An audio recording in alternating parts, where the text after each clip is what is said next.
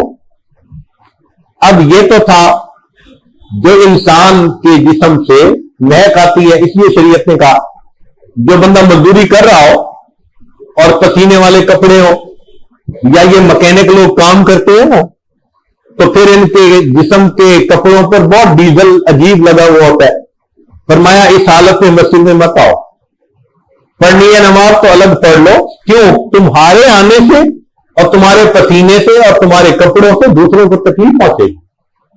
تو شریعت نے اس بات کا خیال رکھا کہ ایک بندے کے عمل سے دوسروں کو تکلیف نہ پہنچے، اس لیے فرمایا من غش فلیس منا، جو بندہ اپنے مال میں ملاوٹ کرتا ہے وہ ہم میں سے ہی نہیں ہے۔ کیوں؟ کہ دوسرے تو پیسے پورے دیں گے نا، اور ان کو ملاوٹ والی چیز ملے گی، تو فرمایا کہ یہ چھوٹا گناہ نہیں ہے، یہ دھوکہ دینا، یہ دوسرے کے دل کو تکلیف دینا، دوسرے کے دل کو پریشان کرنا، یہ اتنا بڑا گناہ ہے کہ تم اگر اپنے مال میں ملاوٹ کر کے بیچو گے، من غش فلیس منا، وہ ہمارے میں سے ہی نہیں ہے۔ آپ ذرا اندازہ لگا سکتے ہیں یہ کتنی بڑی تنبیہ ہے۔ اللہ کے پیارے حبیب صلی اللہ علیہ وسلم کا یہ فرما دینا کہ وہ ہم میں سے نہیں، جن کی شفاعت کی ہم دل میں تمنا رکھتے ہیں اور امیدیں لگا کے بیٹھے ہیں کہ ان صلی اللہ علیہ وسلم کی شفاعت سے ہماری مغفرت ہوگی، اگر اللہ کے حبیب صلی اللہ علیہ وسلم فرما رہے ہیں کہ وہ ہم میں سے نہیں تو شفاعت کیسے ملے گی؟ تو شریعت نے ہر اس عمل کو منع کر دیا جس سے دوسروں کے دل کو تکلیف پہنچے، دوسروں کی دل آزاری ہو، اور جو دوسروں کی دل آزاری کرے گا، سنیے قیامت کے دن عذاب کیا ہوگا۔ نبی اسلام نے فرمایا لما عرج بی مررت بقوم لهم اظفار من نحاس یخمشون وجوہہم وصدورہم، جب مجھے معراج پر لے جایا گیا تو میں نے وہاں جہنم کے منظر دیکھے، تو ایک منظر ایسا بھی دیکھا کہ لوگوں کے ناخن بڑے بڑے تھے، وہ اپنے چہروں کو اور سینوں کو اپنے ناخنوں سے چیر رہے تھے۔ تو میں نے پوچھا جبرائیل یہ کون لوگ ہیں؟ تو مجھے بتایا گیا کہ یہ لوگ دنیا میں دوسروں کے دل دکھاتے تھے، اب ان کو یہ سزا ملی، اپنے ہاتھوں سے اپنے چہروں اور سینوں کو دکھا رہے ہیں۔ تو اللہ رب العزت کے حبیب صلی اللہ علیہ وسلم اس چیز کا بڑا خیال کرتے تھے کہ دوسروں کو راحت ملے، دوسروں کو تکلیف نہ پہنچے، ہم اللہ کے بندوں کے لیے راحت جان بنے، وبال جان نہ بنے۔ ذرا سنیے، سیدہ عائشہ صدیقہ رضی اللہ تعالیٰ عنہ فرماتی ہیں میں سوئی ہوئی تھی، اللہ کے حبیب صلی اللہ علیہ وسلم تہجد کے لیے بیدار ہوئے، اور بڑے آہستہ آہستہ بستر سے نیچے اترنے لگے اور جوتا پہنے بغیر ننگے پاؤں چل پڑے. آنکھ میری کھل گئی تھی. میں نے پوچھا اے اللہ کے نبی صلی اللہ علیہ وسلم آپ ایسے کیوں چل رہے ہیں؟ فرمایا عائشہ میں نے سوچا تم سوئی ہوئی ہو, کہیں میرے اٹھنے کی وجہ سے تمہاری آنکھ نہ کھل جائے. حالانکہ بیوی ہے اور خاوند کا اختیار ہے کہ اگر اٹھ بھی جائے اور بیوی کی آنکھ کھلے تو کوئی بڑی بات نہیں سمجھی جاتی, مگر نہیں, اللہ کے حبیب صلی اللہ علیہ وسلم اتنی بھی رعایت فرما رہے ہیں کہ میرے عمل کی وجہ سے کہیں اس کی نیند خراب نہ ہو جائے. اور آپ نسل میں جوتے نہیں پہنے, ننگے پاؤں چلنے لگے. اللہ اکبر کبیرہ. یہی عمل صحابہ کی زندگی میں نظر آتا ہے. چنانچہ حضرت عمر رضی اللہ تعالیٰ عنہ ایک مرتبہ سیدنا صدیق کے غلاموں کو ملنے کے لیے آئے. یہ خلافت صدیقی کا زمانہ ہے. تو انہوں نے ایک کاغذ پڑا دیکھا جس پر سوسائٹی کے جو بوڑھے تھے یا سینئر سٹیزن تھے یا ہینڈی کیپ تھے ان کے نام لکھے ہوئے تھے. بھائی فلاں بندہ معذور ہے, اس کو خدمت درکار ہے. فلاں بوڑھا ہے, اس کو خدمت درکار ہے. اور پھر جس بندے نے خدمت اپنے ذمے لی ان کا بھی نام لکھا ہوا تھا. تو عمر لانا نے ساری لسٹ دیکھی, البتہ ایک جگہ ایک بوڑھی عورت کا نام لکھا تھا اور آگے جگہ خالی تھی. تو عمر لانا نے کہا کہ اچھا میں ان کا ایڈریس نوٹ کر لیتا ہوں, ان کی خدمت میں کروں گا. ذرا سوچئے وہ کیسا ماحول تھا کہ معاشرے میں کوئی بندہ جس کو مدد کی ضرورت ہوتی تھی صحابہ اپنے ذمہ لیتے تھے کہ ہم اس کی خدمت کریں گے. آج تو ماں اور باپ کی خدمت نوجوان نہیں کر پاتے, اپنے گھر کے بڑے بوڑھوں کی نہیں خدمت کرتا. ایک وہ زمانہ تھا. اب عمر لانا نے اگلے دن فجر کی نماز پڑھی اور اس بڑی عورت کی گھر گئے. دروازہ کھٹکھٹایا. اس نے پوچھا کون؟ بتایا کہ میں عمر فاروق ہوں اور میں آپ کی خدمت کے لیے آیا ہوں. انہوں نے کہا میری خدمت تو کوئی بندہ پہلے سے کرنے آتا ہے, وہ آیا کر کے چلا گیا. اما وہ بندہ کون ہے؟ نہ میں نے کبھی نام پوچھا نہ اس نے بتایا. اما وہ ہے کیسا؟ بوڑھا ہے, جوان ہے, موٹا ہے, پتلا ہے. اس نے کہا بیٹے وہ باہر سے آواز دیتا ہے پردہ کر لو, میں کمرے میں چلی جاتی ہوں. جب کام ہو جاتے ہیں وہ کہتا ہے پردہ ختم ہو گیا, وہ نکل جاتا ہے, میں باہر آ جاتی ہوں. میں نے آج تک اس کا چہرہ بھی نہیں دیکھا. اس زمانے میں خدمت ہوتی کیا تھی کہ گھروں میں پانی کا انتظام نہیں ہوتا تھا.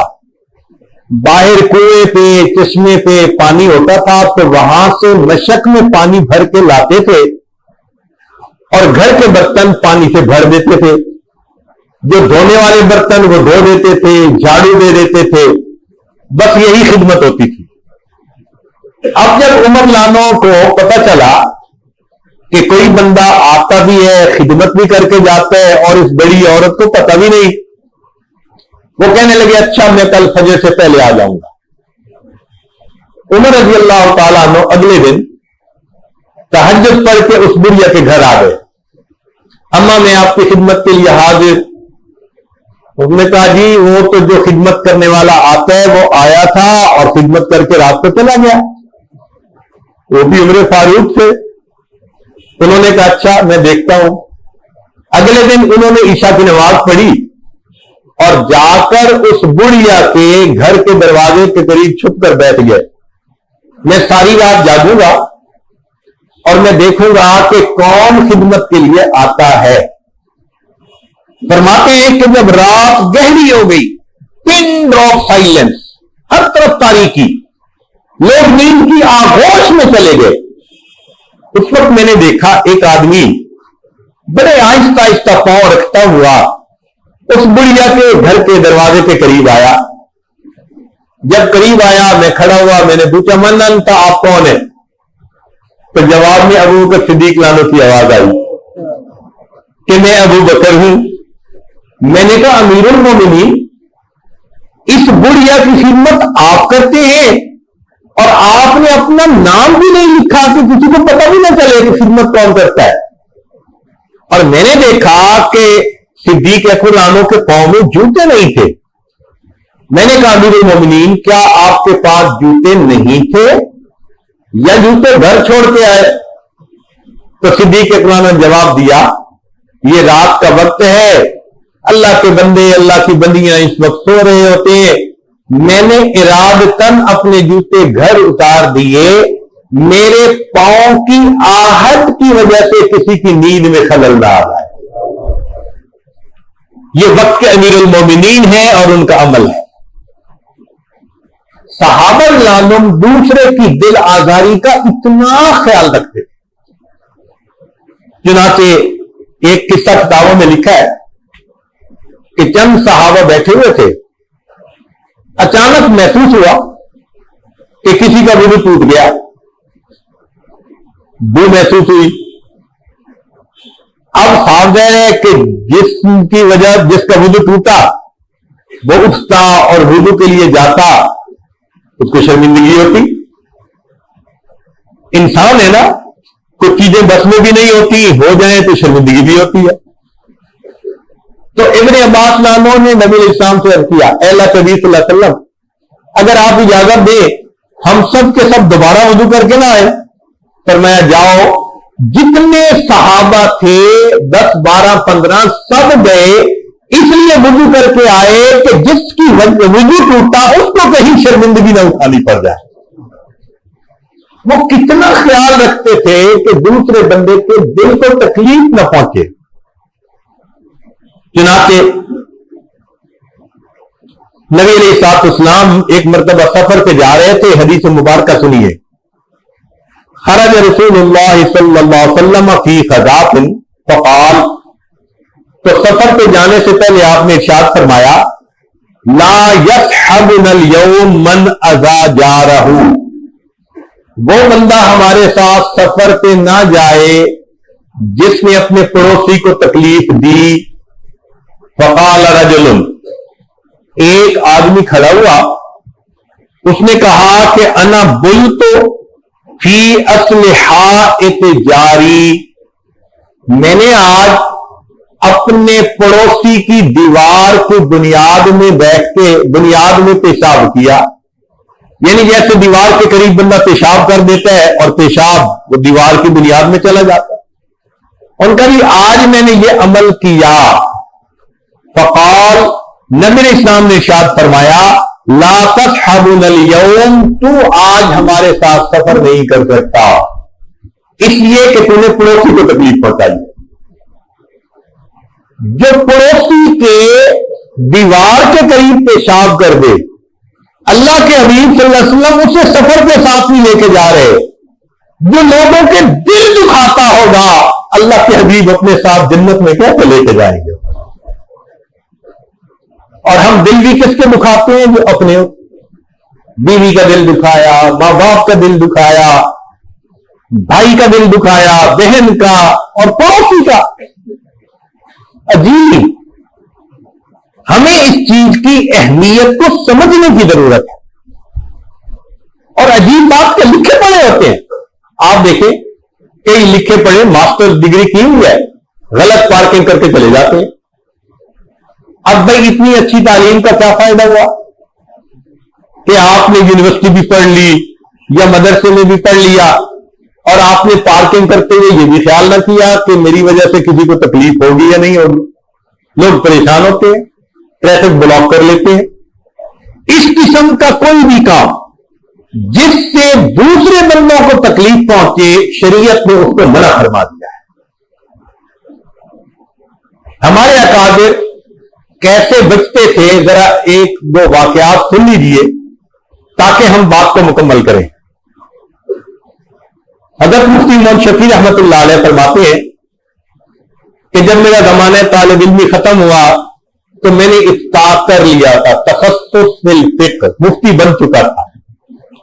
تو میں نے دل میں سوچا کہ میں بزرگوں کے پاس بھی کچھ وقت گزاروں تو میں میاں اصغر حسین دیوبندی رحمت اللہ علیہ ان کی خدمت میں حاضر ہوا. جب ان کی خدمت میں حاضر ہوا تو انہوں نے دسترخوان لگوایا, کھانا کھلایا. کھانا کھا کر میں نے کہا کہ حضرت اجازت ہو تو میں دسترخوان سمیٹ لوں.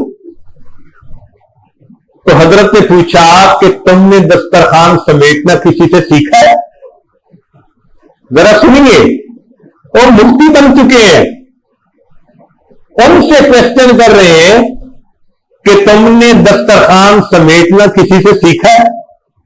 تو میں نے کہہ دیا کہ حضرت آپ سکھا دیجیے.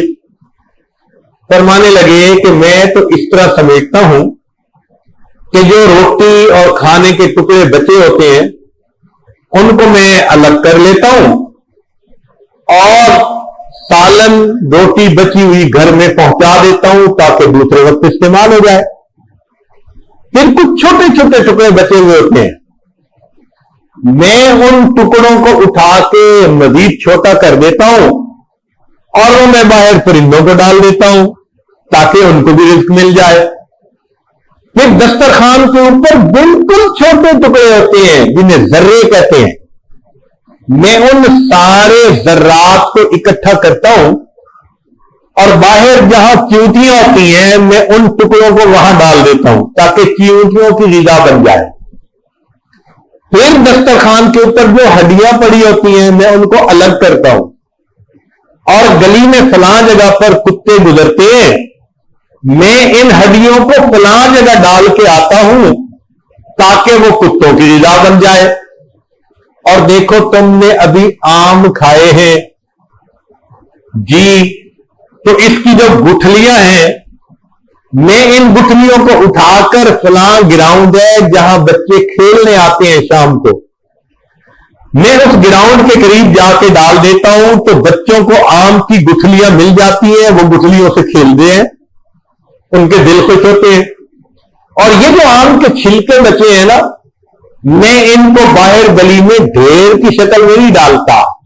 کیوں کہ پڑوس میں غریب بندہ رہتا ہے, اس کا بچہ دیکھے گا کہ انہوں نے تو آم کھائے اور ہمیں تو کھانے کو روٹی بھی نہ ملی, ان کو تکلیف پہنچے گی اور اس تکلیف کا سبب میں بنوں گا. تو حضرت پھر آپ یہ چھلکے کیسے پھینکتے ہیں؟ فرمانے لگے میں یہ چھلکے لے کے باہر نکل پڑتا ہوں, ایک چھلکا یہاں ڈال دیتا ہوں, پھر 10 قدم چل کے دوسرا چھلکا وہاں الگ الگ چھلکے کر کے ڈالتا ہوں تاکہ قریب کی آبادی کو پتہ بھی نہ چلے کہ کسی نے پھل کھائے ہیں یا نہیں کھائے. یا اللہ, دسترخوان کو سمیٹنے کی یہ ترتیب تو ہم میں سے اکثر لوگوں نے سنی نہیں تھی. ہمارے اکابر دوسروں کے دل کی تکلیف کا کتنا خیال فرماتے کہ ہماری وجہ سے کسی کو دکھ نہ ہو, کسی کو تکلیف نہ ہو. چنانچہ فرماتے ہیں کہ میں نے حضرت کے ساتھ عشاء کی نماز پڑھی مسجد میں اور پھر حضرت کے گھر جانے لگا. راستے میں ایک جگہ حضرت نے جوتے اتار لیے اور ننگے پاؤں چلنے لگ گئے اور 10-20 قدم ننگے پاؤں چل کے پھر جوتے پہن لیے.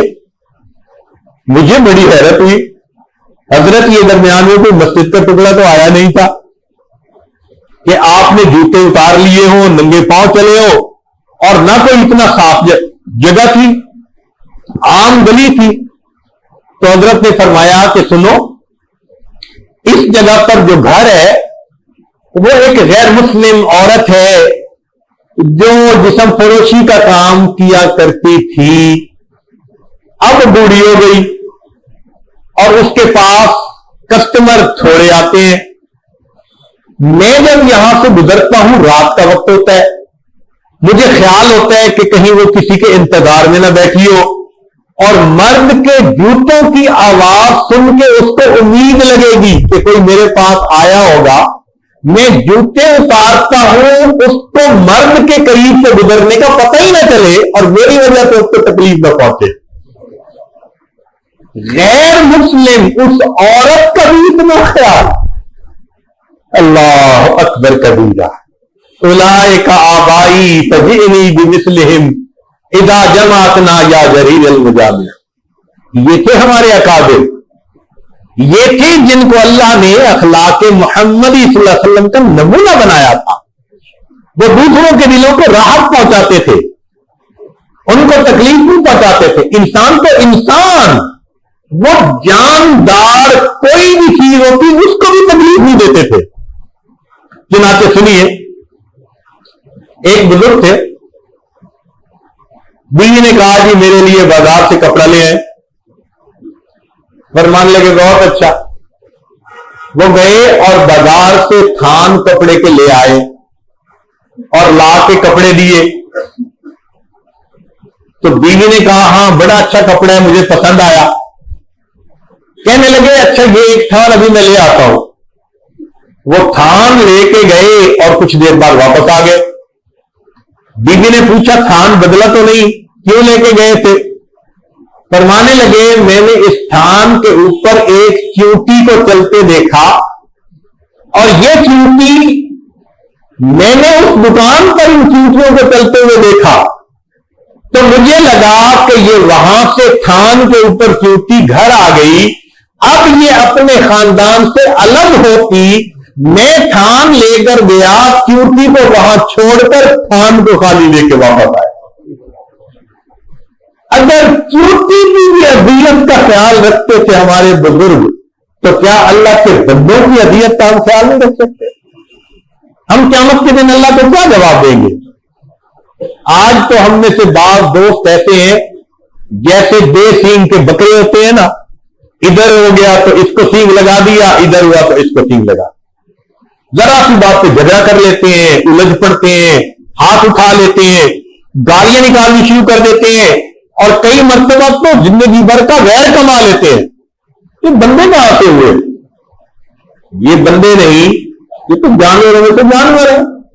بلکہ فرمایا اولئک کالانعام بل ہم اضل، جانور ہیں بلکہ جانوروں سے بھی بدتر ہیں، اولئک هم الغافلون۔ چنانچہ حضرت خواجہ باقی باللہ رحمت اللہ علیہ یہ سمرقند کے رہنے والے تھے، جو رشیا کی آزاد ریاستیں ہیں نا، ازبکستان، سمرقند شہر کے رہنے والے تھے۔ وہاں سردی بہت ہوتی ہے کیونکہ سائبیریا کی ٹھنڈی ہوائیں آتی ہیں، اور چلڈ ایئر کی وجہ سے بہت ٹھنڈ ہوتی ہے، کئی دفعہ تو -20 ڈگری سینٹی گریڈ ٹیمپریچر ہو جاتا ہے۔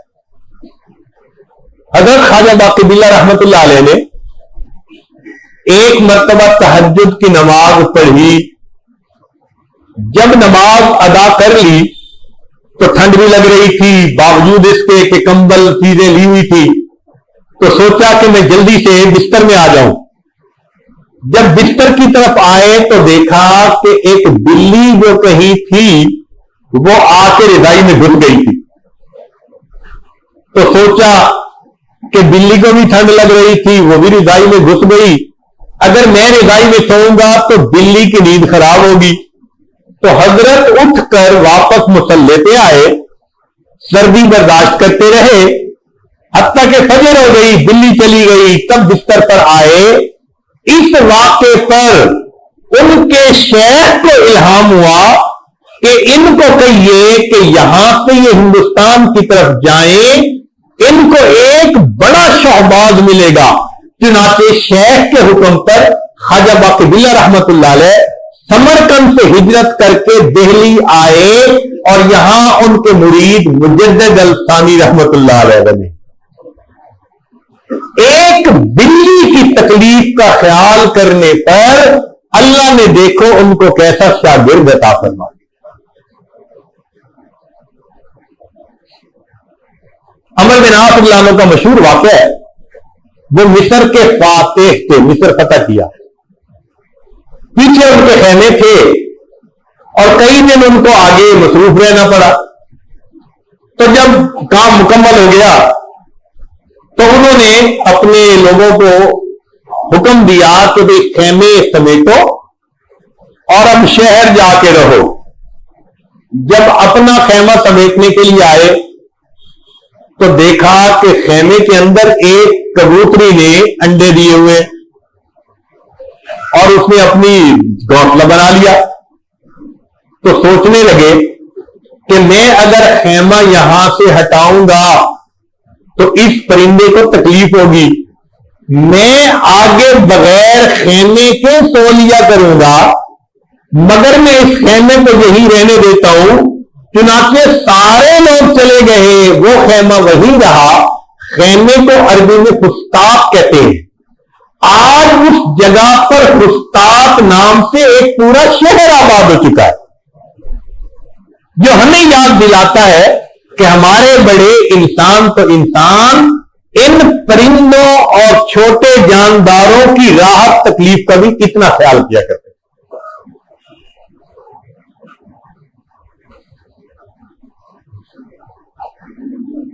ایک صحابی رضی اللہ تعالیٰ عنہ نبی علیہ الصلوۃ والسلام خدمت میں حاضر ہونا چاہتے ہیں۔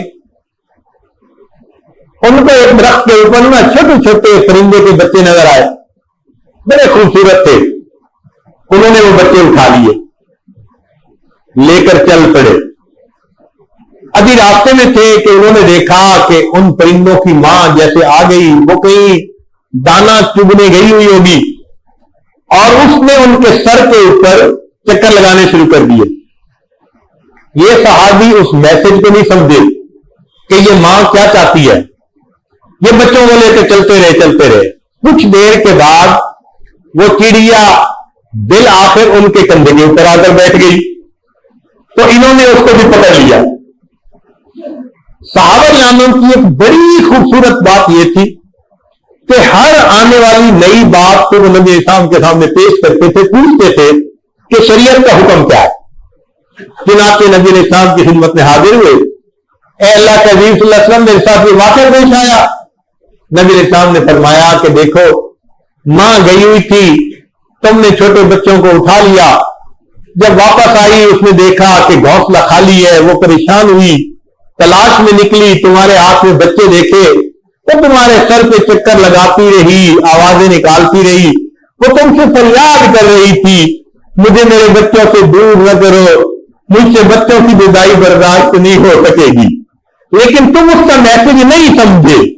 تو پھر ماں کی، اس نے کہا اچھا تم اگر میرے بچوں کو نہیں چھوڑتے پھر مجھے ہی گرفتار کر لو، میں گرفتار تو ہو جاؤں گی، بچوں کے ساتھ اکٹھی تو ہو جاؤں گی۔ نبی علیہ السلام نے فرمایا کہ یہ ماں ہے، اس کے دل میں اللہ نے اولاد کی ایسی محبت رکھی ہے۔ پھر نبی علیہ السلام نے فرمایا کہ جاؤ ماں اور بچوں کو اسی گھونسلے میں واپس چھوڑ کر آؤ۔ وہ صحابی گئے اور اسی گھونسلے میں واپس چھوڑ کر آئے۔ اللہ کے حبیب صلی اللہ علیہ وسلم نے ایک پرندے کی تکلیف کا خیال فرمایا، اللہ اکبر کبیرہ۔ بلکہ ایک اس سے آگے کی بات سن لیجئے۔ ایک محدث تھے، بڑی حدیث کی خدمت کی، وفات ہو گئی، کسی کو خواب میں نظر آئے، اس نے پوچھا کہ حضرت کیا بنا؟ مان لگے بھائی مغفرت ہو گئی۔ اس نے کہا جی مغفرت تو ہونی تھی، آپ نے تو اتنی حدیث کی خدمت کی۔ وہ کہنے لگے کہ حدیث کی خدمت کی وجہ سے مغفرت نہیں ہوئی، تو حضرت کس وجہ سے ہوئی؟ فرمانے لگے ایک ایسا عمل جو مجھے یاد بھی نہیں تھا۔ حضرت کون سا عمل؟ فرمانے لگے میں بیٹھا حدیث مبارکہ لکھ رہا تھا، میں نے دوات کے اندر قلم ڈالی اور نکالی، تو جو سیاہی لگی ہوئی تھی نا اس کے اوپر مکھی آ کے بیٹھ گئی۔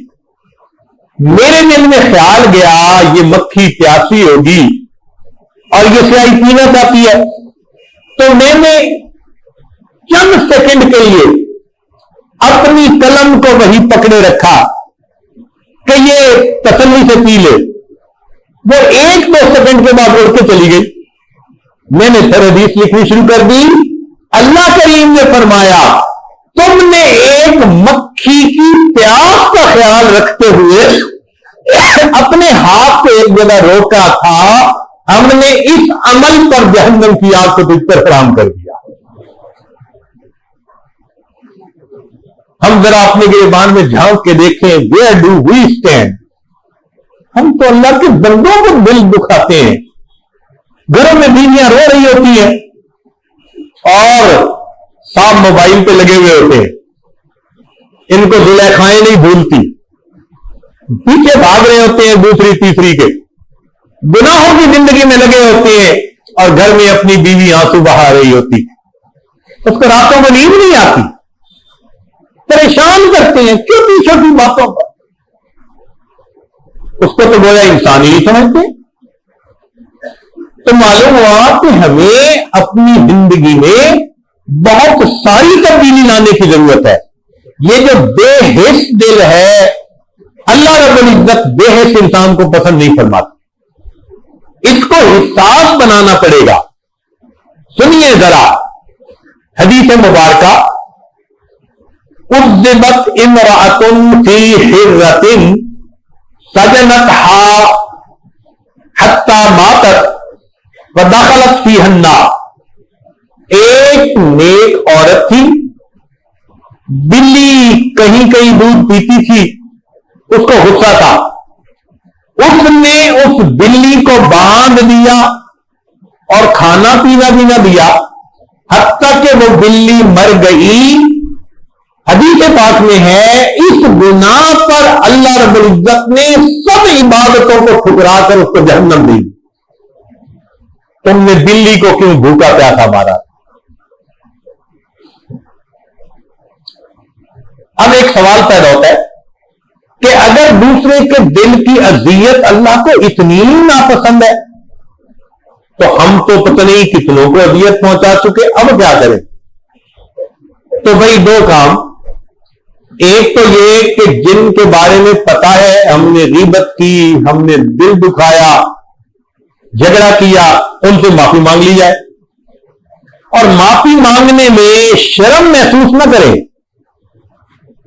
بھلے ماں باپ سے مانگے, بھائی بہن سے مانگے, بیوی سے مانگے, بیوی خاوند سے مانگے, پڑوسی سے مانگے, معافی مانگنے میں کبھی بھی آپ شرم محسوس نہ کریں. یہاں معافی ملنی آسان اور قیامت کے دن معافی ملنی مشکل کا. ہم نے دیکھا ہے کہ جب کوئی آدمی فوت ہوتا ہے نا تو جنازہ پڑھنے سے پہلے اعلان کر دیتے ہیں, بھائی اگر کسی کا لین دین ہو تو وہ رضا سے رابطہ کرو, اور اگر کسی کا دل دکھایا ہو تو بھائی معاف کر دو. ہے تو بڑی اچھی عادت, لیکن اتنا کوشچن ہے کہ جن کے دل اس میں دکھائے ہوں گے وہ اس کا جنازہ پڑھنے آئے ہوں گے, تو اعلان کا کیا فائدہ؟ تو مرنے کے بعد اعلان کے انتظار میں نہ رہیں. اپنی زندگی میں ہمیں اچھی طرح پتا ہے کہ ہم نے کس کے ساتھ کیا سلوک کیا, کس کے ساتھ بدسلوکی کی, ہم اپنی زندگی میں ان سے معافی مانگ لی. اور اس کا آسان طریقہ یہ ہے, علماء نے لکھا کہ یہ نہیں کہ آپ جا کے ڈیٹیل بتائیں کہ میں نے یہ کیا, الٹا اور نفرت بڑھ جائے گی. بھائی اتنا کہہ دیں, بھائی آپ کے میرے اوپر حقوق آتے ہیں, میں ادا نہیں کر سکا, آپ مجھے اللہ کے لیے معاف کر دیں. اگلے نے اگر زبان سے کہہ دیا کہ معاف تو بھی معاف, اور یہ بات سن کے اگر اگلا مسکرا پڑا تو اس کی مسکراہٹ بھی معافی میں شمار کی جائے گی. کتنا آسان ہے. ہمارے ایک بزرگ تھے ماشاءاللہ, ان کی بڑی خوبصورت عادت تھی, وہ جب کسی سے ملتے تھے نا تو ملنے کے بعد جدا ہوتے ہوئے کہتے تھے, جی آپ کے تو میرے اوپر بڑے حقوق ہیں, میں کمزور ہوں, میں پورے نہیں کر سکا, مجھے اللہ کے لیے معاف کر. وہ ہر کسی کو کہتے تھے, کیا چھوٹا کیا بڑا, کیا پرانا کیا نیا, تھوڑی دیر بھی ملاقات ہوتی اس کو بھی کہتے, جی آپ کے تو میرے اوپر بڑے حقوق ہیں, میں رعایت نہ کر سکا, آپ مجھے معاف کر. تو بھئی ہم بھی دنیا میں اپنے حقوق معاف کروا لیں, ورنہ قیامت کے دن کوئی نہیں معاف کرے گا. ایک واقعہ سن لیجئے. ملک شاہ, ایک بادشاہ گزرا ہے, وہ ایک مرتبہ شکار کے لیے نکلا. 3 دن اس نے جنگل میں ہرن کا شکار کرنا تھا. اس کے ساتھ اس کے قافلے کے لوگ بھی تھے. اب ان قافلے کے لوگوں نے وہاں ایک گائے بھینس دیکھی تو ان کو ضرورت تھی کھانے پینے کی, جو بھی تھی انہوں نے اس کو ذبح کیا اور اس کے انہوں نے سالن بنایا, گوشت اس کو کباب بنا کے کھا لیا. وہ ایک بوڑھی عورت کی تھی. اس نے آ کے ان کو کہا کہ جی اسی کے دودھ سے میرا گزران ہوتا تھا, مجھے لسی ملتی تھی, مجھے مکھن ملتا تھا, میرا گزران چلتا تھا.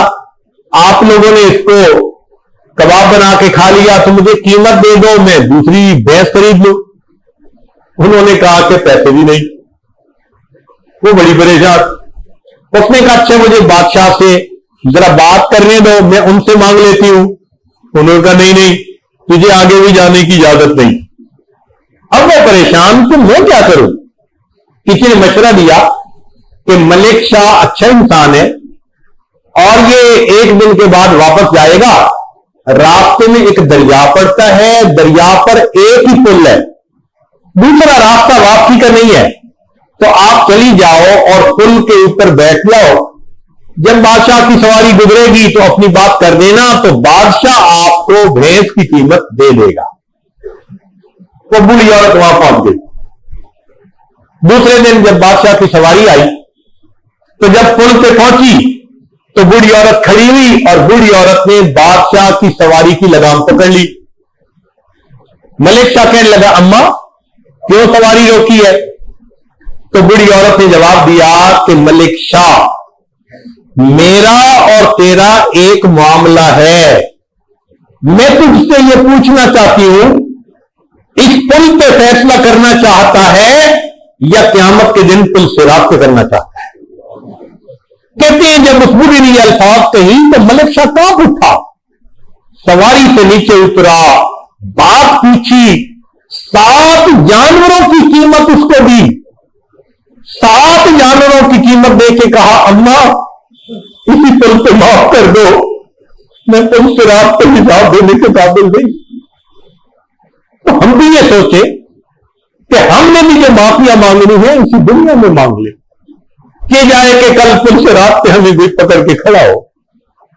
آج وقت ہے تو ایک تو ہم معافی مانگ لیں, آئندہ دوسروں کے دل دکھانے سے توبہ کر لیں, اور تیسری بات کہ آئندہ اللہ کے بندوں کا دل خوش کرنے کی زندگی گزارے, اچھے اخلاق سے, اچھی عادات سے, اچھے معاملات سے ہم اللہ کے بندوں کے دل خوش کریں کہ یا اللہ جیسا گناہ پہلے کرتے تھے اب اسی جنس کی نیکی کر رہے ہیں, اللہ کے بندوں کو خوش کر رہے ہیں. سنیے ذرا صحابہ رضوان کا عمل. اسلم رضی اللہ عنہ ایک صحابی ہیں جو عمر فاروق رضی اللہ عنہ کے غلام تھے. وہ کہتے ہیں کہ مجھے عمر رضی اللہ عنہ نے فرمایا کہ اسلم چلو آج مدینہ میں ذرا چکر لگاتے ہیں, دیکھتے ہیں کہ لوگ کس حال میں ہیں. تو ہم نے مدینہ میں چکر لگا لیا. فرمانے لگے سنیں باہر ایک قافلہ آیا ہے, ذرا چلو ان قافلے والوں کا بھی حال پتہ کر کے ہیں. کہنے لگے کہ وہاں گئے تو قافلے کے لوگ سو رہے تھے, البتہ ایک جگہ آگ جل رہی تھی اور ایک عورت تھی اور 2 بچے پاس تھے. جب ان کے پاس گئے تو دیکھا تو بچے رو رہے ہیں. تو عمر رضی اللہ عنہ نے پوچھا کہ اے خاتون تو ان بچوں کو کیوں رلا رہی ہے؟ اس نے کہا جی میں کیا بتاؤں, میرے بچے بھوک سے رو رہے ہیں اور میرے سینے میں دودھ نہیں کہ پلاؤں اور بچوں کو کھلانے کے لیے کوئی چیز بھی نہیں. اچھا ہاں میرے پاس کوئی چیز نہیں, میں نے بچوں کو سلانے کا طریقہ یہ بنایا کہ آگ جلائی اور چولہے پہ پانی صرف ڈال دیا ہنڈیا میں, وہ بچوں کو امید لگ جائے گی کہ کچھ ابل رہا ہے, بن رہا ہے, یہ بیچارے سو جائیں گے, میری رات گزر جائے گی, میں بیوہ عورت ہوں. اب اس بات کو سن کے عمر رضی اللہ عنہ کا دل ڈر گیا کہ یہ بیوہ عورت اور بچے اس تکلیف میں. اسی وقت واپس آئے, بیت المال کا دروازہ کھلوایا, گھی نکالا, چینی نکالی, آٹا نکالا اور اسلم کو کہا کہ اسلم میری پیٹھ پر لاد دو. اسلم نے کہا میں آپ کا خادم, آپ کا غلام, میں پیٹھ پہ لے کے جاتا ہوں. فرمایا اسلم قیامت کے دن عمر کو روز عمر ہی اٹھائے گا. واللہ قادر واجرۃ وزر اخرى. کوئی کسی کا بوجھ نہیں اٹھائے گا. یہ میری ذمہ داری تھی کہ ان کو کھانا ملتا، نہیں ملا یہ میرا قصور ہے. اسلم میرے کندھے پہ رکھو. اسلم کہتے ہیں میں غلام، میں نے بوری اٹھا کے عمر لالو کے کندھے پر رکھی اور وہ مشقت کے ساتھ اٹھا کے چل رہے ہیں. وہاں پہنچے، اس عورت کو کہا کہ دیکھو یہ آٹا ہے، یہ گھی ہے اور یہ چینی ہے، تو حلوہ سا بنا دو اور بچوں کو کھلاؤ. اس نے کہا اچھا. عمر لالا نے کہا کہ تم برتن تیار کرو، میں آگ جلا دیتا ہوں. چنانچہ امیر المومنین لکڑیاں ڈالی، آگ جلانے لگے. اب لکڑیاں گیلی تھی، آگ جلتی نہیں تھی، تو عمر لالا دھوئیں کے اندر پھونکے مار رہے ہیں اور آگ بالآخر انہوں نے جلائی اور آگ پہ ہنڈیا رکھی، برتن رکھا، پھر اس میں پانی، آٹا، گھی جو بھی تھا ڈال کے ایک حلوہ سا بنا دیا. جب حلوہ بنا لیا تو بچے خوش ہو گئے کہ کھانے کو ملا. میں نے کہا کہ حضرت چلیں، کام تو مکمل ہو گیا. اور میں نہیں اسلم ذرا تھوڑی دیر بیٹھو. ہم بیٹھ گئے. تھوڑی دیر کے بعد وہ حلوہ ٹھنڈا ہوا، بچوں نے کھانا شروع کیا اور بچوں نے بڑے شوق سے بھوکے تھے، انہوں نے کھایا اور کھانے کے بعد بچے ہنسنے لگے، کھیلنے لگے. عمر لالا ان بچوں کو بیٹھے دیکھ رہے ہیں. کافی دیر کے بعد پھر اٹھے اور چلنے لگے. میں نے کہا امیر المومنین آپ اتنی دیر کیوں بیٹھے رہے اسی جگہ پر، بچوں کو کھیلتے دیکھتے رہے؟ فرمانے لگے اسلم میں نے ان بچوں کو روتے ہوئے دیکھا تھا، میرا جی چاہا ان کو ہنستے ہوئے بھی میں دیکھوں. میرا دل چاہا میں ان بچوں کو ہنستے ہوئے بھی اب دیکھوں. آج تک ہم نے اگر اپنی بیوی کو رلایا ہے تو اب محبت، پیار، ہدیہ، اس کو خوش بھی دیکھیں، ماں باپ کو خوش دیکھیں، پڑوسی کو خوش دیکھیں، دوست احباب کو خوش دیکھیں. تو ایک کام یہ کہ جن کے دل دکھائے اب ان کو خوش بھی کرے اور ایک عام دستور بنائے کہ ہم اللہ کے بندوں کا دل خوش کریں گے. یہ مومن کے دل کو خوش کرنا، سبحان اللہ. ایک کتاب میں پڑھا، مجدد ثانی رحمۃ اللہ نے اپنے خواجہ معصوم رحمۃ اللہ علیہ نے اپنے مکتوبات میں یہ نقل کیا ہے. وہ فرماتے ہیں کہ جب کوئی بندہ کسی مومن کے دل کو خوش کرتا ہے، اللہ تعالیٰ اس خوشی سے ایک فرشتے کو پیدا فرماتے ہیں. وہ فرشتہ قیامت تک اللہ کی عبادت کرتا ہے، اس عبادت کا ثواب اس بندے کے نام اعمال میں لکھا جاتا ہے. سنیے ذرا مومن کے دل کو خوش کرنے کی کیا فضیلت ہے. عبداللہ ابن مبارک رحمت اللہ علیہ محدث ہیں. اللہ نے ان کو دنیا کا مال بھی بہت دیا تھا، غنی بنایا تھا. ایک بندہ ان کے پاس آیا، کہتے حضرت میرے اوپر 700 دینار قرض ہے، اگر آپ مجھے دے دیں ہدیہ میں پے آف کر دوں گا، ٹینشن ختم ہو جائے گی. وہ جو مجھے ہر وقت فکر لگی رہتی ہے کہ قرضہ کرتے ہیں وہ اتر جائے گی. حضرت نے چیک لی اور اپنے اکاؤنٹنٹ کو لکھا کہ اس کو پے کر دو. اس نے جا کے خوشی خوشی وہ چیک اس اکاؤنٹنٹ کو دکھائی. بھائی دیکھو حضرت نے پے کرنے کے لیے چیک لکھ دی اور میرا تو 700 دینار قرضہ ہے. اکاؤنٹنٹ نے جب چیک دیکھی تو چیک کے اوپر لکھا ہوا تھا 60,000 دینار.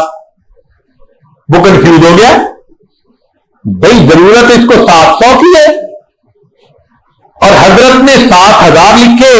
لگتا ہے کوئی ڈیجٹ زیادہ پڑ گئی، مسٹیک ہو گئی. وہ کہنے لگا بھائی میں حضرت سے ذرا کلیریفائی کر لوں، میں پوچھ کے آتا ہوں. وہ آیا، بندہ بھی ساتھ تھا. حضرت اس کو 700 دینار کی ضرورت تھی، شاید آپ نے 700 لکھے ہوں گے مگر لکھے ہوئے 7,000 ہیں. حضرت نے فرمایا چیک لاؤ. Check the. حضرت نے کاٹ کے 7,000 کی بجائے لکھ دیا 14,000. اب اس نے آ کے 14,000 کی پیمنٹ تو کر دی. حیران بڑا، حضرت ہمیں تو سمجھ میں نہیں آتی، ضرورت 700 کی تھی تو 7,000 لکھے اور اگر 7,000 کو کلیریفائی کیا تو 14 کر دیا، کیا مسئلہ؟ حضرت نے فرمایا کہ دیکھو میں نے ارادتن 7,000 لکھے تھے کہ 700 کی وہ ایکسپیکٹیشن کرتا ہے. جب خلاف توقع اس کو یہ ملیں گے 7,000 تو اس کا دل خوش ہوگا. تم نے میرا کام خراب کر دیا کہ ڈسکلوز کر دیا کہ 7,000 لکھا ہے. اب اس کو میں 7,000 بھی دے دیتا اس کو خوشی نہ ہوتی. تو میں نے کاٹ کے 14,000 لکھا کہ توقع 7,000 کی, ملے گا 14,000, پھر دل خوش ہوگا. اس نے پوچھا حضرت اس دل خوش ہونے کا کیا معنی؟ فرمانے لگے میں نے نبی علیہ الصلوۃ والسلام کی یہ حدیث مبارکہ پڑھی ہے کہ جب کوئی انسان مومن کے دل کو ایسی خوشی پہنچاتا ہے جس کی وہ توقع بھی نہیں کرتا, اس خوشی کے پہنچانے پر اللہ اس بندے کے زندگی کے پچھلے سب گناہوں کو معاف فرما دیتا ہے. آپ سوچئے کسی اللہ کے بندے کا دل خوش کرنا اللہ کو کتنا پسند ہے. چنانچہ حضرت اکبر ثانی رحمۃ اللہ علیہ نے ایک واقعہ لکھا ہے. فرماتے ہیں ایک آدمی تھا, اس کی بیوی سے کوئی غلط ڈیسیژن ہو گیا جس کی وجہ سے خواہ مخواہ لوگوں نے باتیں سنائی, نقصان ہوا. اب نقصان ایسا تھا کہ اگر وہ چاہتا تو بیوی کو گھر بھیج دیتا, طلاق دے دیتا, سزا دیتا, جو کرتا ٹھیک تھا. مگر اس نے فیل کیا کہ یہ شرمندہ ہے کہ میں نے غلط ڈیسیژن کیا, غلطی کر گئی, ریپینٹ کر رہی ہے, چلو کوئی بات نہیں, شرمندہ ہے, اللہ کی بندی تو ہے, میں معاف کر دیتا ہوں. اب یہ بندہ کچھ عرصے کے بعد فوت ہوا. کسی نے خواب میں دیکھا, پوچھا سنائے بھائی آگے کیا بنا؟ اس نے کہا کہ اللہ نے مغفرت کر دی. بھائی کس عمل کی وجہ سے؟ اس نے کہا بیوی سے ایک کوتاہی ہو گئی تھی, میں چاہتا تو سزا دیتا, طلاق دیتا, جو مرضی کرتا, مگر میں نے اس سے اللہ کی بندی سمجھ کے معاف کر دیا. جب میری اللہ کے سامنے پیشی ہوئی, اللہ نے فرمایا چل میں نے بھی تجھے اپنا بندہ سمجھ کے معاف کر دیا. تم نے میری مرضی کو معاف کیا, میں نے تجھے بندہ سمجھ کے معاف کر دیا. اللہ رب العزت کو دیکھو یہ عمل کتنا پسند. ہمارے پیر و مرشد حضرت مرشد عالم رحمت اللہ علیہ اپنی زندگی کا واقعہ خود سناتے ہیں. فرماتے ہیں میں وضو کر رہا تھا اور اہلیہ پانی ڈال رہی تھی, وضو کروا رہی تھی. وہ وضو کا پانی ڈالنے میں تھوڑی سی کچھ کوتاہی ہوئی تو میں نے ان کو غصے سے ڈانٹا, کدھر ہے دھیان آپ کا؟ بندہ جیسے ایکسپیکٹ کر رہا ہو کہ پانی ڈالو اور تھوڑی دیر ہو جائے تو وہ کہتے نہیں کہ کدھر دھیان ہے تمہارا. تو کہنے لگے کہ میں نے ایسے ڈانٹا, وہ خاموش ہو گئی. وضو تو میں نے کر لیا. اب وضو کرنے کے بعد میں گھر سے چلا کہ مسجد میں نماز پڑھاؤں. ہمارے حضرت مرشد عالم رحمت اللہ علیہ امامت نماز کی خود فرماتے تھے. فرماتے ہیں جب میں گھر سے نکلا, سامنے مسجد کا دروازہ تھا, میرے دل میں خیال آیا کہ تم جا کے مصلی پہ امامت کرواؤ گے اور تم نے تو گھر میں بیوی کو بھیجا ڈالتا ہے, تمہاری نماز قبول کیسے ہوگی؟ فرماتے ہیں میں نے چھوٹے بچے کو پیغام دے کے بھیجا کہ جاؤ نماز کا وقت ہو چکا, لوگوں کو کہیں میرا انتظار کریں, میں آتا ہوں.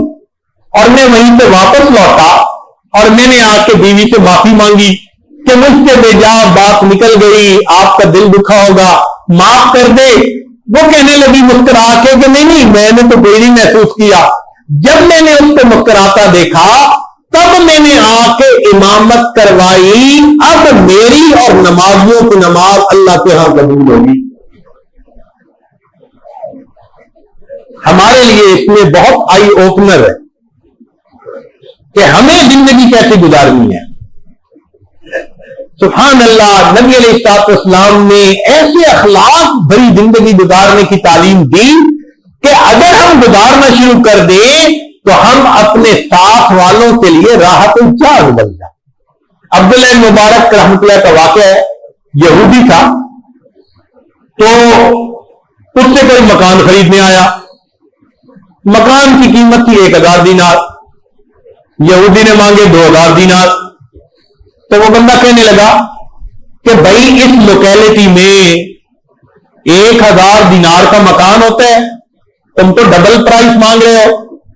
تو یہودی نے جواب دیا کہ ہاں 1000 دینار قیمت الدار ہے، گھر کی قیمت ہے، اور دوسرا 1000 دینار قیمت الجوار ہے، عبداللہ ابن مبارک کے پڑوس کی قیمت ہے۔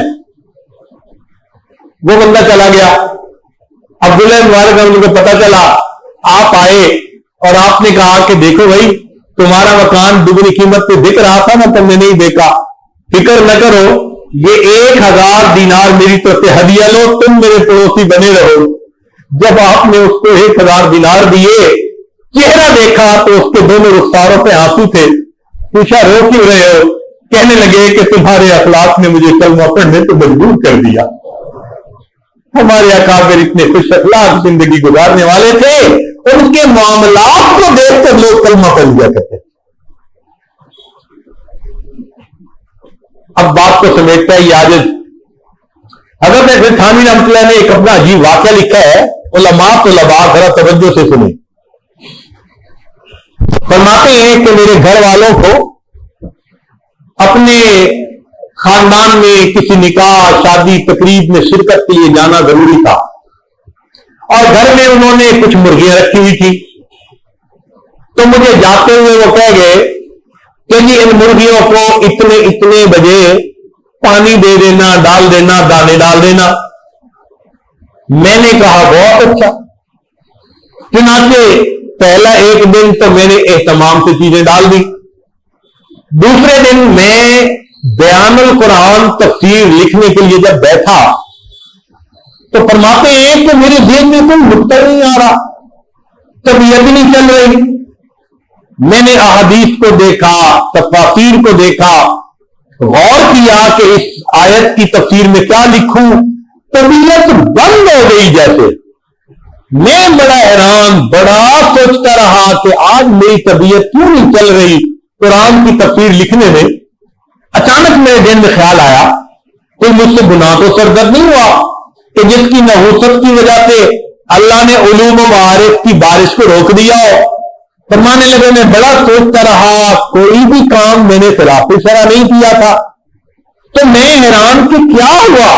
کہنے لگے اچانک دل میں خیال آیا، اوہو، کیونکہ بکری ان مرغیوں کو دانا ڈالنا روز کا تو میرا کام تھا نہیں۔ اس دن مجھے خیال نہ رہا تھا، دوپہر ہو گئی تھی اور وہ مرغیاں بھوکی پیاسی تھی گھر میں۔ میں اسی وقت اٹھا اور جا کے میں نے مرغیوں کو دانے ڈالے، پانی دیا۔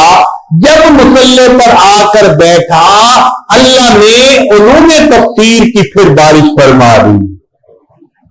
اگر گھر میں مرغیاں پیاسی بھوکی ہیں اور اس پر علوم و معارف کو روک دیا جاتا ہے، اگر گھر میں ماں دکھی ہوگی، باپ کا دل دکھا ہوگا، بھائی بہن کا دل دکھا ہوگا، رشتہ دار پڑوسی کا دل دکھا ہوگا، تو ہمیں علوم و معارف کیسے ملیں گے؟ تو ہمیں سمجھنا چاہیے کہ نبی علیہ السلام نے فرمایا کہ جو مسلمان ہوتا ہے اس کی زبان اور اس کے ہاتھ سے دوسرے مسلمان سلامتی میں ہوتے ہیں، اور جو دوسرے کی تکلیف کو ختم کر دیتا ہے اللہ قیامت کے دن اس کی تکلیفوں کو ختم فرمائیں گے۔ چنانچہ حدیث پاک میں ہے، ان ابی ہریرہ رضی اللہ تعالیٰ عنہ قال مر رجل على قلب مضطجع ثم قلیب قد کاد يموت من العطش فلم يجد ماء يسقيه فيه فنادى خفه فجعل يغرف له ويسقيه فعاقبه الله به فادخله الجنہ۔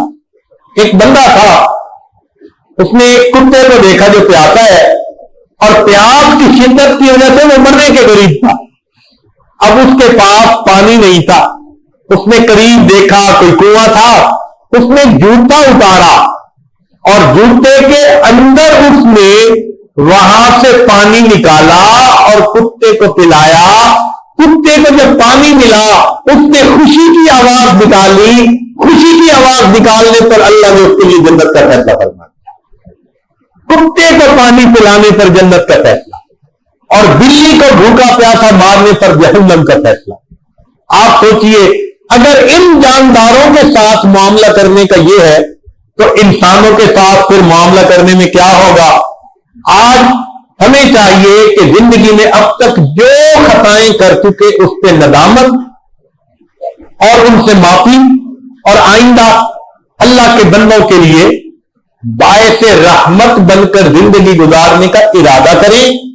اپنے غصے کو قابو کریں، اپنی شہوت کو قابو کریں، اپنے حرص حسد کو قابو کریں، اور اللہ کے بندوں کو تکلیف نہ پہنچائیں. جان، مال، عزت، آبرو، ہر چیز کی حفاظت رہے تاکہ ہم معاشرے کا ایک اچھا انسان بن کر زندگی گزاریں. اپنے نام اعمال میں جہاں اتنی خطائیں لکھوا بیٹھے کوئی ذخیرہ بھی جمع کر لے جو قیامت کے دن اللہ کے سامنے پیش کر سکیں. ہمارے اکابر اللہ کے سامنے اپنے اعمال پیش کرنے کے لیے اعمال کو جمع رکھتے تھے. چنانچہ کتابوں میں واقعہ لکھا ہے، خیر آباد ایک جگہ ہے، وہاں پر ایک بزرگ تھے عثمان خیر آبادی رحمت اللہ علیہ. بقالہ تھا، کریانے کی دکان تھی. چنانچہ اس زمانے میں یہ چاندی کے روپے ہوتے تھے، کاغذ کے نوٹ نہیں ہوتے تھے. تو جو روپے زیادہ استعمال میں رہتے ان کا اوپر کا پرنٹ گھس جاتا تھا تو لوگ کہہ دیتے تھے جی یہ کھوٹا ہے. ان کے پاس اگر کوئی کسٹمر آتا جس کے پاس ایسا کھوٹا سکہ ہوتا تو وہ پہچان بھی لیتے، مگر لے لیتے، سودا دے دیتے، واپس بھی بھیجتے تھے.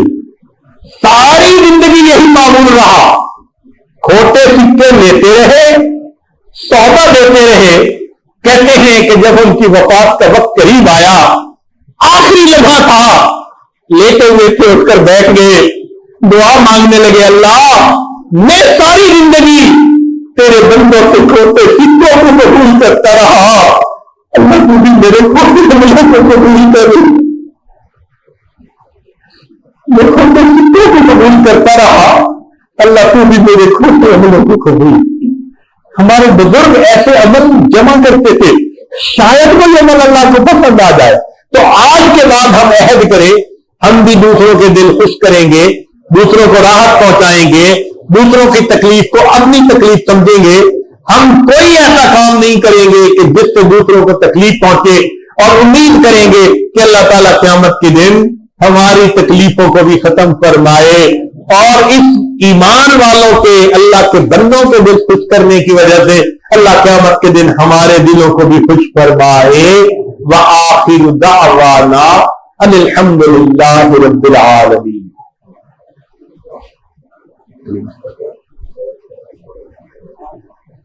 دعا کے لیے ذرا تشریف رکھیے. کچھ احباب نے چٹ کے ذریعے پیغام دیے ہیں کہ وہ اس وقت سچی توبہ کرنا چاہتے ہیں، بیعت بھی ہونا چاہتے ہیں. تو جن احباب کے دل میں یہ ارادہ ہے وہ توبہ کی اور بیعت کی نیت کر لے. یہ آج چند کلمات پڑھائے گا.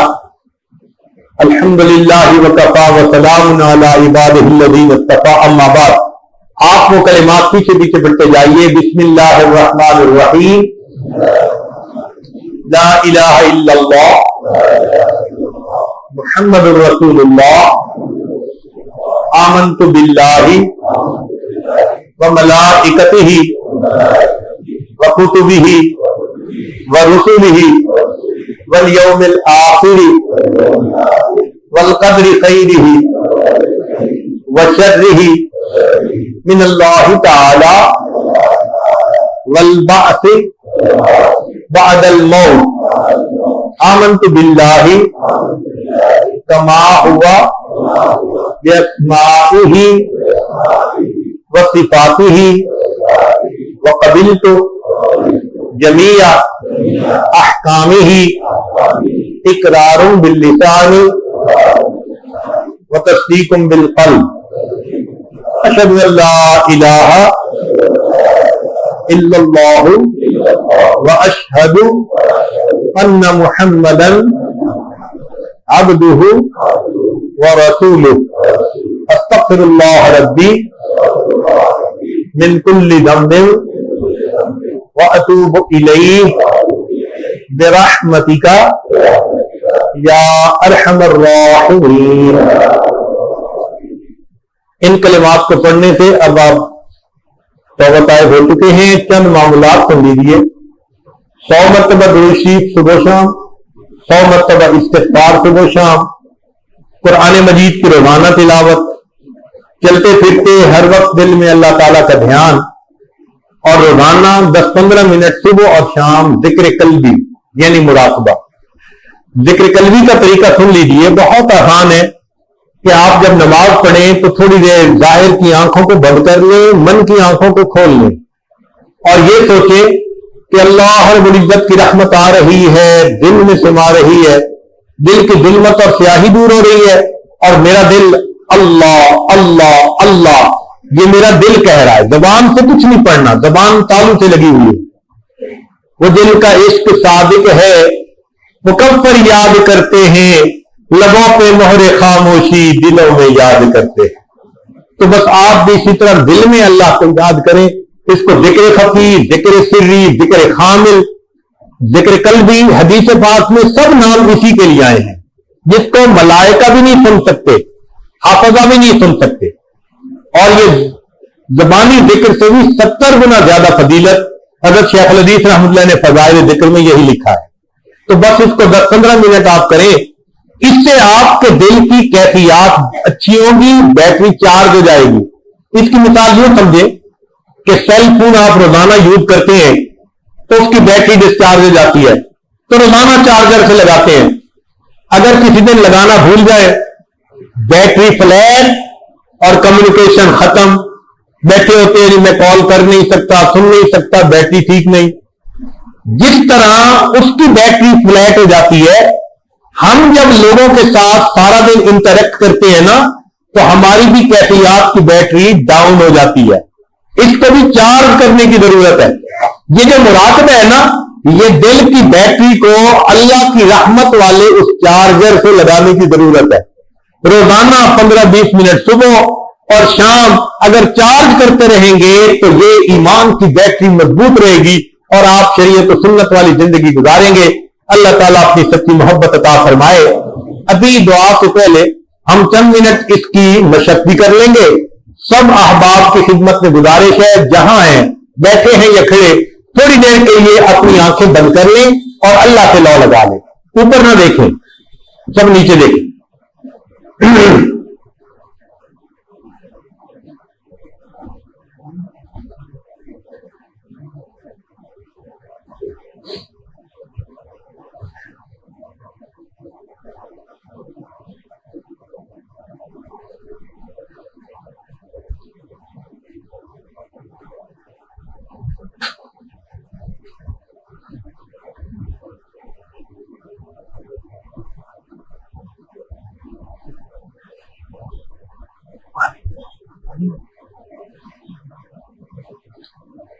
اپنے من میں ڈوب کر پا جا سراغ زندگی، اپنے من میں ڈوب کر پا جا سراغ زندگی، تو اگر میرا نہیں بنتا نہ بن اپنا تو بن، من کی دنیا من کی دنیا تن کی دنیا من کی دنیا من کی دنیا، شوق مستی جذب شوق، تن کی دنیا تن کی دنیا، سود و سودا مکر و فن، من کی دولت ہاتھ آتی ہے تو پھر جاتی نہیں، تن کی دولت چھاؤں ہے آتا ہے دھن جاتا ہے دھن، اپنے من میں ڈوب کر تاجا سراغ زندگی،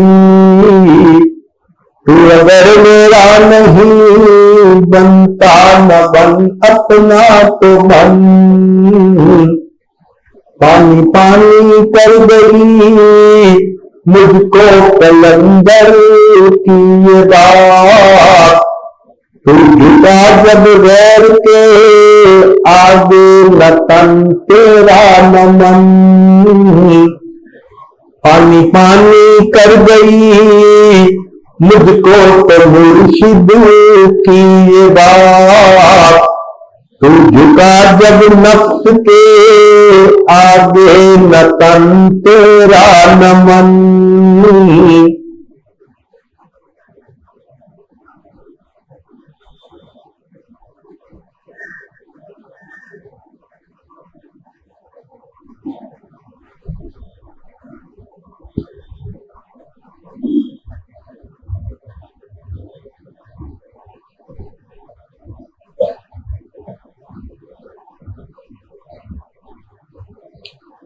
لا الہ الا اللہ محمد رسول اللہ۔ دعا کر لیجیے۔ سبحان ربی العلی الوہاب، اللہم صل علی سیدنا محمد وعلی آل سیدنا محمد وبارک وسلم۔ اے کریم آقا، ہم آپ کے عاجز مسکین بندے ہیں، ہمارے گناہوں کو معاف فرما، خطاؤں سے درگزر فرما، عیبوں کی پردہ پوشی فرما۔ اللہ ہماری نگاہوں کو پاک فرما، دلوں کو صاف فرما، سینوں کو اپنی محبت سے لبریز فرما، اپنے عشق کی آتش ہمارے دلوں میں پیدا فرما، ہمارے انگ انگ سے اپنے ذکر کو جاری فرما، روئے روئے سے اپنے ذکر کو جاری فرما، ہڈی ہڈی بوٹی بوٹی میں اپنی محبت پیدا فرما۔ اے کریم آقا، ہمارے ساتھ درگزر کا معاملہ فرما۔ اس سے پہلے کہ لوگ ہمیں کلمہ پڑھائیں، ہمیں اپنے اختیار سے کلمہ پڑھنے کی توفیق عطا فرما۔ اس سے پہلے کہ ظاہر کی آنکھیں بند ہو جائیں، اللہ من کی آنکھیں کھلنے کی توفیق عطا فرما۔ اس سے پہلے کہ لوگ ہمیں غسل دیں، ہمیں غسل توبہ کرنے کی توفیق عطا فرما۔ اس سے پہلے کہ لوگ ہمیں کفن پہنائے، ہمیں تقویٰ کی پوشاک پہننے کی توفیق عطا فرما۔ اور اس سے پہلے کہ ہماری نماز پڑھی جائے، اللہ ہمیں نماز کی حضوری نصیب فرما۔ اور اس سے پہلے کہ قیامت کے دن آپ کے سامنے پیشی ہو، اللہ ہمیں اپنی بارگاہ میں قبولیت نصیب فرما۔ زندگی کے آخری حصے کو زندگی کا بہترین حصہ بنا، قیامت کے دن کو زندگی کا سب سے زیادہ خوشیوں بھرا دن بنا۔ اللہ ہم آپ کے بندوں کے لیے وبال جان بنے پھرے، ہمارے اب تک کے سب گناہوں کو معاف فرما۔ اے مالک، ہم نادم ہے، شرمندہ ہے، ہم نے جو بھی ایذا تکلیف دوسروں کو پہنچائی، اے اللہ ہماری ان گناہوں کو معاف کر دیجئے۔ اخلاق محمدی صلی اللہ علیہ وسلم کا نمونہ عطا کیجئے، ہمیں ایک اچھا انسان بنا دیجئے، ایک اچھا مسلمان بنا دیجئے۔ اللہ ہمارے ساتھ درگزر کا معاملہ فرمائیے۔ اللہ بچہ پریشان ہوتا ہے، ماں باپ کی طرف دوڑتا ہے، اور بندہ پریشان ہوتا ہے تو پروردگار کی طرف لوٹتا ہے۔ اے بے کسوں کے دستگیر، اے ٹوٹے دلوں کو تسلی دینے والے، اے خالی جھولیوں کو بھر دینے والے، اے خطا کاروں کی خطاؤں پر رحمت کی چادر ڈال دینے والے، اللہ ہمارے گناہوں پر بھی رحمت کی چادر عطا فرما۔ اللہ ماں اپنے بچے کو نجاست میں لپٹا دیکھتی ہے، وہ بچے کو پھینک نہیں دیتی، چھوڑ نہیں دیتی، کہتی ہے یہ تو نادان ہے، بیٹا تو میرا ہی ہے، تو بچے کو دھو لیتی ہے، سینے سے لگا لیتی ہے۔ اے مالک، ہم بھی تو آپ کے بندے ہیں، اگرچہ گناہوں کے پلندے ہیں، میرے مولا ہم نادان ہیں، ہم پر اللہ ناراض نہ ہوئیے، ہمیں نفس شیطان کے حوالے نہ کیجیے، اللہ ہمیں اپنے در سے جھٹکار نہ دیجیے، ایک رحمت کی نظر ڈال کے ہمیں دھو دیجیے اور رحمت کی چادر میں جگہ عطا فرما دیجیے۔ اللہ آپ نے قرآن مجید میں فرمایا، ادعونی استجب لکم، دعا مانگو میں دعا کو قبول کروں گا۔ اللہ آپ سچے ہیں، ومن اصدق من اللہ قیلا، اللہ ہماری مانگی ہوئی دعائیں قبول فرما دیجیے۔ آپ نے ارشاد فرمایا، وَأَمَّا السَّائِلَ فَلَا تَنْهَرْ، سوالی کو انکار نہ کرو، رزق نہ دو۔ جب ہم کمزوروں کو حکم ہے ہم سوالی کو انکار نہ کریں، اے مالک ہم بھی تو آپ کے در کے سوالی تھے، اللہ آپ بھی انکار نہ فرمائیے۔ اللہ آج کی مجلس میں سب سب کے گناہوں کو معاف کر دیجیے. اللہ آپ ہی نے ارشاد فرمایا اچھے بروں کے ساتھ اچھائی کا معاملہ کرے. اے مالک ہم برے تھے مگر آپ تو اچھے تھے, ہمارے ساتھ اچھائی کا معاملہ کروا دیجیے, ہمیں معاف کر دیجیے, توبہ قبول کر لیجیے. اللہ رحمت برتا دیجیے, برکتیں عطا کر دیجیے. بے اولادوں کو نیک اولاد عطا فرما, صاحب اولاد ان کی اولادوں کو نیکوکار بنا, فرما بردار بنا, ماں باپ کی آنکھوں کی ٹھنڈک بنا. جن گھروں میں جوان بچے بچیاں موجود ہیں ان بچوں کے مستقبل کو روشن فرما, ماں باپ کے لیے فرض ادا کرنے آسان فرما, کام کاروبار میں برکتیں عطا فرما, دربار میں برکتیں عطا فرما, ذلت سے محفوظ فرما, قلت سے محفوظ فرما, علت سے محفوظ فرما. اللہ کوئی بچہ اگر اپنے صاف جسم کپڑوں کو میلا کر لیتا ہے, ماں جھڑکیاں دیتی ہے, ابھی میں تمہیں نہلایا تھا, کیا حال بنا لیا. وہ بچہ اپنی ماں کو کہتا ہے امی اگر آپ ہی مجھے نہیں نہلائیں گی میں کیسے صاف ہوں گا, میں کیسے صاف ستھرے کپڑے پہن سکوں گا. میرے مولا ہمارا حال بھی یہی ہے, ہم اپنے باطن کے کپڑوں کو میلا کر چکے, داغدار بنا چکے. اللہ آپ اگر جھڑکیاں دیں گے ہمارا کیا بنے گا. آپ نے تو ہمیں پاک کرنا ہے. اے مولا ایک رحمت کی نظر ڈال دیجیے, ہمیں دھو دیجیے, من کو دھو دیجیے. اللہ ہمیں نیک بنا دیجیے, نیکوکاری کی زندگی عطا فرمائیے. اے اللہ آپ نے قرآن مجید میں فرمایا کہ یا ایھا الناس انتم الفقراء, اے انسانوں تم سب محتاج فقیر ہو. اور یہ بھی کہہ دیا انما الصدقات للفقراء, میرے صدقات تو فقیروں کے لیے ہیں. اے اللہ جب صدقات فقیروں کے لیے ہیں اور ہم فقیر ہیں آپ کے فرمان کے مطابق, اللہ اپنی ستاری کا صدقہ دے دیجیے, اپنی ستاری کا صدقہ دے دیجیے, اپنی رحیمی کا صدقہ دے دیجیے, اپنی شان کریمی کا صدقہ دے دیجیے. میرے مولا قائل موجود ہے, محتاج موجود ہے. میرے مولا جو دنیا کو روٹی کا سوال کرتا ہے اس کو ایک در سے نہ ملے, وہ دوسرے در پہ چلا جاتا ہے, تیسرے پہ چلا جاتا ہے, اس کا تو کوئی معاملہ نہیں. مسئلہ تو اللہ ہمارا ہے, ہمارے لیے آپ کے گھر کے سوا کوئی دوسرا در نہیں. اللہ ہم قسم کھا کر کہتے ہیں آپ کے سوا کسی کا خدا نہیں مانتے, آپ ہی وحدہ لا شریک ہے اور آپ ہی کے در سے ہم نے لینا ہے. اللہ مہربانی کر دیجیے, دعائیں بھر دیجیے, دعائیں قبول فرما لیجیے, ہماری ان دعاؤں کو قبول فرما لیجیے. میرے مولا آپ کی رحمت کی نظر بشر آپ ہی پہ پڑتی ہے. دنیا کے شراب خانے سے نکال کے آپ اس کو اپنی محبت کی شراب پلا دیتے ہیں.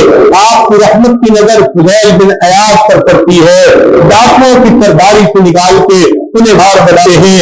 آپ کی رحمت کی نظر اگر جنید بغدادی پر پڑتی ہے, دنیا کی پہلوانی سے نکال کے اولیاء کی دنیا کا پہلوان بنا دیتے ہیں.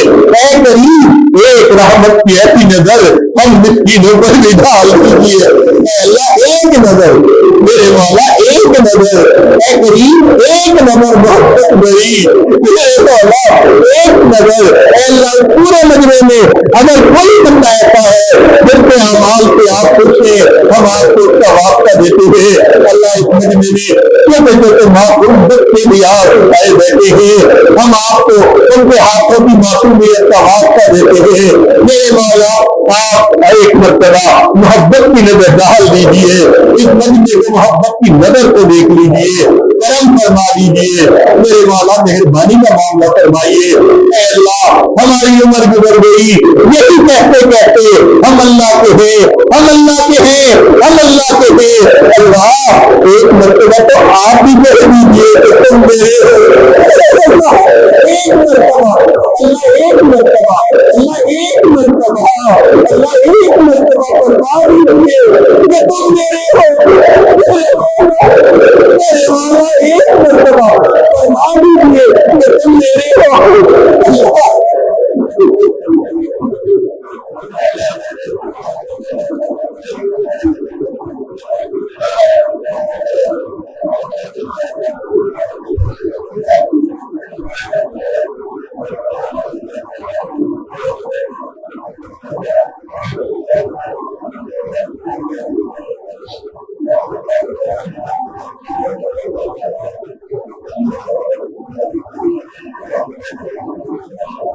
کریم آقا اس مسئلے میں کتنے سفید ریت کرتے ہیں جو باپ کو دیکھ کر بیٹھے مگر دل پہ آ کر بیٹھے اللہ اپنے دل کو آپ کے سامنے کھولے آپ تینوں کو دیکھ جاننے والے ہیں اے مولا آپ کے حبیب صلی اللہ علیہ وسلم نے بتلایا آپ کو سفید بالوں کی حیا آتی ہے مولا سفید بالوں کی لاج رکھ لیجیے سفید بالوں کی لاج رکھ لیجیے اللہ آج معاف کروا دیجیے اللہ اس آج کی مجلس میں کتنے نوجوان ہیں جو آج سچی توبہ کر رہے ہیں اے کریم اگر آپ نے بھٹکار دیا وقت بچائے گا شیطان بچائے گا جوانیاں ضائع ہو جائے گی اللہ آج ذرا خون بھی معافیاں مانگ رہا ہے میرے مولا معاف فرما دیجیے اے کریم معاف فرما دیجیے اے رحیم معاف فرما دیجیے اللہ ہم پر احسان فرما دیجیے اللہ سب کے گناہوں کو معاف فرمائیے سب کے دل کی نیک تمناؤں کو پورا فرما دیجیے اے اللہ ہمیں اپنے گھر کی بار بار دیدار عطا فرما اپنے حبیب صلی اللہ علیہ وسلم کے در کی حاضری نصیب فرما تینوں حرم کی حفاظت فرما اے اللہ مدارس عربیہ کی حفاظت فرما دعوت تبلیغ کے کام کی حفاظت فرما جہاں اللہ اللہ کی اور خانقاہوں کی حفاظت فرما جو ہمارے اکابر دین کا کام کر رہے ہیں اللہ ان کی حفاظت فرما اے کریم آقا جو احباب آج یہاں آئے یا آنا چاہتے تھے مجبوریوں کی وجہ سے نہیں آ سکے اللہ سب کی مغفرت فرما ربنا تقبل اللہ جنہوں نے آج کی اس مجلس کے انتظامات میں حصہ لیا کوشش کی اللہ خدمت کی اس جماعت کو بھی قبول فرما اور ان کو بھی اپنا قرب عطا فرما صلی اللہ تعالی علی حبیبہ سیدنا محمد وآلہ وأصحابه أجمعين برحمتك يا أرحم الراحمين